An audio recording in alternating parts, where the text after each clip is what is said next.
Friends welcome to study with Abhishek. तो आज अपन बात करेंगे बीएससी नर्सिंग फोर्थ सेमेस्टर के अंदर जो आपकी सब्जेक्ट है मेडिकल सर्जिकल नर्सिंग। इसके अंदर आज अपन बात करेंगे एल्जाइमर डिजीज के बारे में, जो आपके न्यूरोलॉजिकल डिसऑर्डर है उसके अंदर बात करेंगे एल्जाइमर डिजीज के बारे में। तो देखते हैं इसके अंदर सबसे पहले अपन एल्जाइमर डिजीज क्या होती है, इसकी डेफिनेशन की अपन बात करेंगे। इसके अंदर Alzheimer disease is slowly progressive disease of the brain, यानी कि ये एक स्लोली है, यानी कि धीरे धीरे बढ़ती है, प्रोग्रेसिव लगातार रहती है। और किसकी डिजीज है? ब्रेन की डिजीज है, यानी कि एक तरह से। And it is that is characterise by the impairment of memory. इसके अंदर क्या है, जो मेमोरी है आपकी याददाश्त, उसके अंदर इम्पेयरमेंट देखने को मिलता है। And disturbance in the reasoning, planning, language and perceptions. जो रीजनिंग आपकी कोई भी थिंकिंग के अंदर, प्लानिंग के अंदर, लैंग्वेज के अंदर और परसेप्शन के अंदर आपकी क्या होता है? डिस्टर्बेंस होता है। परसेप्शन क्या होता है? किसी भी चीज़ को पहचानना, सुनना, एक तरह से देखना, जो हम देखते हैं वो सारी चीज़ परसेप्शन के अंदर आती है। ठीक है बच्चों, तो अपन ने बात करिए एल्जाइमर डिजीज जो है आपके न्यूरोलॉजिकल डिसऑर्डर है, स्लोली प्रोग्रेसिव डिजीज है ब्रेन की। इसके अंदर क्या है? इम्पेयरमेंट देखने को मिलता है मेमोरी के अंदर, जो आपकी याददाश्त है वो इम्पेयर हो जाती है, वो कमज़ोर हो जाती है। डिस्टर्बेंस होता है इसकी वजह से रीजनिंग के अंदर, जो भी आप सोचते हो उसके अंदर डिस्टर्बेंस हो जाता है। जो भी आप प्लानिंग करते हो उसके अंदर इम्पेयरमेंट, डिस्टर्बेंस देखने को मिलता है। लैंग्वेज के अंदर डिस्टर्बेंस हो जाता है, और जो भी परसेप्शन है, जो भी आप देखते हो, जो भी सुनते हो, उसके अंदर क्या है? डिस्टर्बेंस देखने को मिलता है। तो समझ में आ गई होगी आपको डेफिनेशन। नेक्स्ट अपन बात करते हैं आगे इसकी कि भाई केज क्या है इसके, एल्जाइमर डिजीज हो क्यों रही है, क्या कारण है इसका। फर्स्ट नंबर पे the exact cause is not known. जो मेन कारण है वो इसका पता नहीं है अभी तक भी, लेकिन ड्यू टू द हेरिडिटी, यानी कि हेरिडिटी यानी वंशागति के कारण जो हेरिडिटी एल्जाइमर डिजीज है, result from an increase in the production और accumulation of a specific protein, जिसको अपन बोलते हैं beta amyloid protein in the brain, that lead to nerve cell death. Hereditary Alzheimer disease हो क्यों रही है? क्योंकि जो बीटा एमलोइड प्रोटीन है उसका प्रोडक्शन और जो एक्युमुलेशन है वो बढ़ गया है ब्रेन के अंदर, जो क्या करेगी? नर्व सेल की डेथ कर देगी। इससे जो है एल्जाइमर डिजीज होगी। एल्जाइमर डिजीज होगी तो आपके रीजनिंग के अंदर, प्लानिंग के अंदर, लैंग्वेज और परसेप्शन में क्या होएगा? डिस्टर्बेंस होएगा। मेमोरी है वो आपकी कमज़ोर हो जाएगी, इंपेयरमेंट होएगी। ठीक है बच्चों, तो समझ में आ गया होगा आपको इसके कारण के बारे में। नेक्स्ट अपन बात करेंगे रिस्क फैक्टर। रिस्क फैक्टर का मतलब होता है जो एग्जिस्ट तो कर रहे हैं एनवायरनमेंट के अंदर, लेकिन इनके कारण होने के चांस है। हो तो किससे रहा है? इससे रहा है बीटा एमलाइड प्रोटीन से मेनली तो, लेकिन अगर अपन ने इन एज पर ध्यान नहीं दिया तो इनके कारण भी हो सकते हैं। जैसे the main risk factor is increase age. जो मेन रिस्क फैक्टर है एल्जाइमर डिजीज का वो है इंक्रीज एज, यानी कि 70 ईयर्स से अधिक के जो पेशेंट है या जो पीपल है उनके अंदर ये देखने को मिलता है। मेनली हाइपरटेंशन वाले पेशेंट के अंदर भी ये हो सकता है। कोरोनरी आर्टरी डिजीज यानी सीआईडी वाले पेशेंट के अंदर ही देखने को मिल सकता है। किसी भी पेशेंट को अगर डायबिटीज है तो एल्जाइमर डिजीज होने के चांसेज है कि इस पेशेंट को एल्जाइमर डिजीज भी हो सकती है। किसी भी पेशेंट के अंदर अगर ब्लड कोलेस्ट्रॉल जो है बढ़ा हुआ है, एलिवेटेड है, तो उसके अंदर भी चांसेज है कि आपके एल्जाइमर डिजीज देखने को मिल सकती है। रिस्क फैक्टर एग्जिस्ट तो कर रहे हैं, लेकिन मेनली किसके कारण हो रहा है? Beta amyloid protein. अगर इन पे अपन ने ध्यान नहीं दिया तो इनके कारण भी होने के चांसेज है एल्जाइमर डिजीज। ठीक है बच्चों, आगे अपन बात करते हैं क्लिनिकल मैनिफेस्टेशन, या क्या क्या साइन एंड सिम्टम देखने को मिलेंगे एल्जाइमर डिजीज वाले पेशेंट के अंदर। फर्स्ट नंबर पे आपको देखने को मिलेगा उसके अंदर मेमोरी, जो है आपकी याददाश्त वो है लॉस हो जाएगी, उसको कुछ भी याद नहीं रहेगा। सेकंड नंबर पे प्रॉब्लम विद लैंग्वेज, यानी कि जो आपकी लैंग्वेज है उसके अंदर प्रॉब्लम होगी, वो कोई सी भी भाषा के अंदर जो है कंफर्टेबल फील नहीं करेगा, यानी कि जो है लैंग्वेज के डिस्टर्बेंस हो जाएगा। सेकंड नंबर पे disorientation to the time and place, यानी कि डिसओरिएंटेशन का मतलब एक तरह से कन्फ्यूजन, यानी कि उसको टाइम एंड प्लेस में कन्फ्यूजन होएगा, उसको पता नहीं रहेगा कि कितने टाइम हो रहा है, अपन कौन सी जगह पे हैं, ये सारा उसको क्या होएगा? कन्फ्यूजन। ठीक है बच्चों, उसके बाद पुअर और डिक्रीज जजमेंट। जजमेंट का मतलब कोई भी निर्णय नहीं ले पाएगा, वो एक तरह से डिक्रीज हो जाएगा, वो कोई भी राइट और रॉन्ग में डिसाइड नहीं कर पाएगा ये राइट है या रॉन्ग है। उसके बाद प्रॉब्लम विद थिंकिंग, थिंकिंग के अंदर उसको प्रॉब्लम आएगी, वो कोई भी चीज़ सोच नहीं पाएगा अच्छी तरह से। ठीक है, मिसप्लेसिंग थिंग, उसको ऐसा लगेगा कि कोई भी जो चीज़ है वो आपके गायब हो गई है, उसको ऐसा फील होएगा। ठीक है, चेंज इन द मूड और बिहेवियर, जो उसका मूड है और बिहेवियर उसके अंदर चेंजेस देखने को मिलेंगे एल्जाइमर डिजीज वाले पेशेंट के अंदर।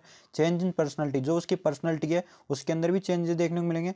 लॉस ऑफ इनिशिएटिव, यानी कि जो भी उसकी रेगुलर एक्टिविटीज़ है उसके अंदर क्या है? लॉस देखने को मिलेगा, एक तरह से वो उसको डेली रूटीन में फॉलो नहीं कर पाएगा। ठीक है, उसके बाद देखते हैं डायग्नोस्टिक इवोल्यूशन, कि एल्जाइमर डिजीज को अपन डिटेक्ट कैसे करेंगे, एक तरह से कौन सा डायग्नोस्टिक इवोल्यूशन करेंगे कि जो अपन डिटेक्ट कर पाएँ कि ये एल्जाइमर डिजीज ही है।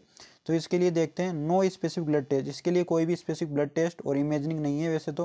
Test for the diagnosis of Alzheimer disease, यानी कि एल्जाइमर डिजीज के लिए कोई भी ब्लड टेस्ट और इमेजिंग टेस्ट नहीं है। Assessment and neurological assessment examination to identify diagnosis, यानी कि जो एल्जाइमर डिजीज है उसको असेसमेंट करके, एक तरह से उसका असेसमेंट करके डॉक्टर जो है उसको, और न्यूरोलॉजिकल एग्जामिनेशन यानी कि जो भी न्यूरोलॉजिकल एग्जामिनेशन होते हैं उसको देखकर ही अपन कह सकते हैं कि ये जो पेशेंट है एल्जाइमर डिजीज का है। इसके अंदर कोई भी लेकिन ब्लड टेस्ट और कोई भी जैसे जो भी इमेजिंग टेस्ट होते हैं जैसे सीटी स्कैन, एमआरआई, वो टेस्ट इसके अंदर नहीं होते हैं। ठीक है, तो इसके अपन देखते हैं असेसमेंट और न्यूरोलॉजिकल एग्जामिनेशन के अकॉर्डिंग पर अपन डिसाइड करते हैं कि पेशेंट जो है आपके एल्जाइमर डिजीज का है। ठीक है, नेक्स्ट अपन बात करते हैं मेडिकल मैनेजमेंट, कि भाई जो एल्जाइमर डिजीज का पेशेंट है तो उसको अपन क्या क्या मेडिसिन देंगे। तो the management of Alzheimer disease के अंदर सबसे पहले अपन बात करेंगे, उसको देंगे कोलिनेस्टरेज इनिबिटर। क्या होती है कोलिनेस्टरेज इनिबिटर? सबसे पहले देखते हैं अपन इसके अंदर, एसिटाइकोलिन जो होता है आपको सबको पता है न्यूरोट्रांसमीटर होता है, is important in the ability to form new memories. जो एसिटाइकोलिन न्यूरोट्रांसमीटर आपके ब्रेन के अंदर प्रेजेंट है वो क्या करता है, न्यू मेमोरीज को, उसके अंदर ऐसी एबिलिटी होती है जो न्यू मेमोरीज प्रोड्यूस करता है, फॉर्म करता है, यानी कि बनाता है एक तरह से। The cholinesterase inhibitors block the breakdown of acetylcholine. जो कोलिन एस्ट्रेज इनिबिटर है वो क्या करेगा, एस्टाइकोलिन का जो ब्रेकडाउन होता है उसको ब्लॉक कर देगा, इससे एस्टाइकोलिन का ब्रेकडाउन नहीं हो पाएगा। इससे क्या होगा, as a result more acetylcholine is available in the brain. इससे क्या होगा, जैसे ही एस्टाइकोलिन का ब्रेकडाउन ब्लॉक हुआ तो एस्टाइकोलिन जो है ब्रेन के अंदर ज़्यादा मात्रा में प्रेजेंट रहेगा इससे, and it may become easier to form new memory. ज़्यादा मात्रा में प्रेजेंट रहेगा तो क्या ये आसानी रहेगी न्यू मेमोरीज को, न्यू याददाश्त को बनाने के लिए था। The drugs of choice are donepezil, hydrochloride और रिवास्टिगमाइन। जो कोलिनिस्टरेज इनिबिटर है इसके अंदर कौन से ड्रग आते हैं, डोनेपेजिल, हाइड्रोक्लोराइड और रिवास्टिगमाइन। ये क्या करेंगे, आपके जो कोलिनिस्टरेज इनिबिटर है उसको ब्लॉक कर देंगे। इससे क्या होगा, एस्टाइकोलिन का ब्रेकडाउन नहीं होगा। एस्टाइकोलिन क्या करता है, न्यू मेमोरीज को बनाता है। ठीक है, समझ में आ गया आपको।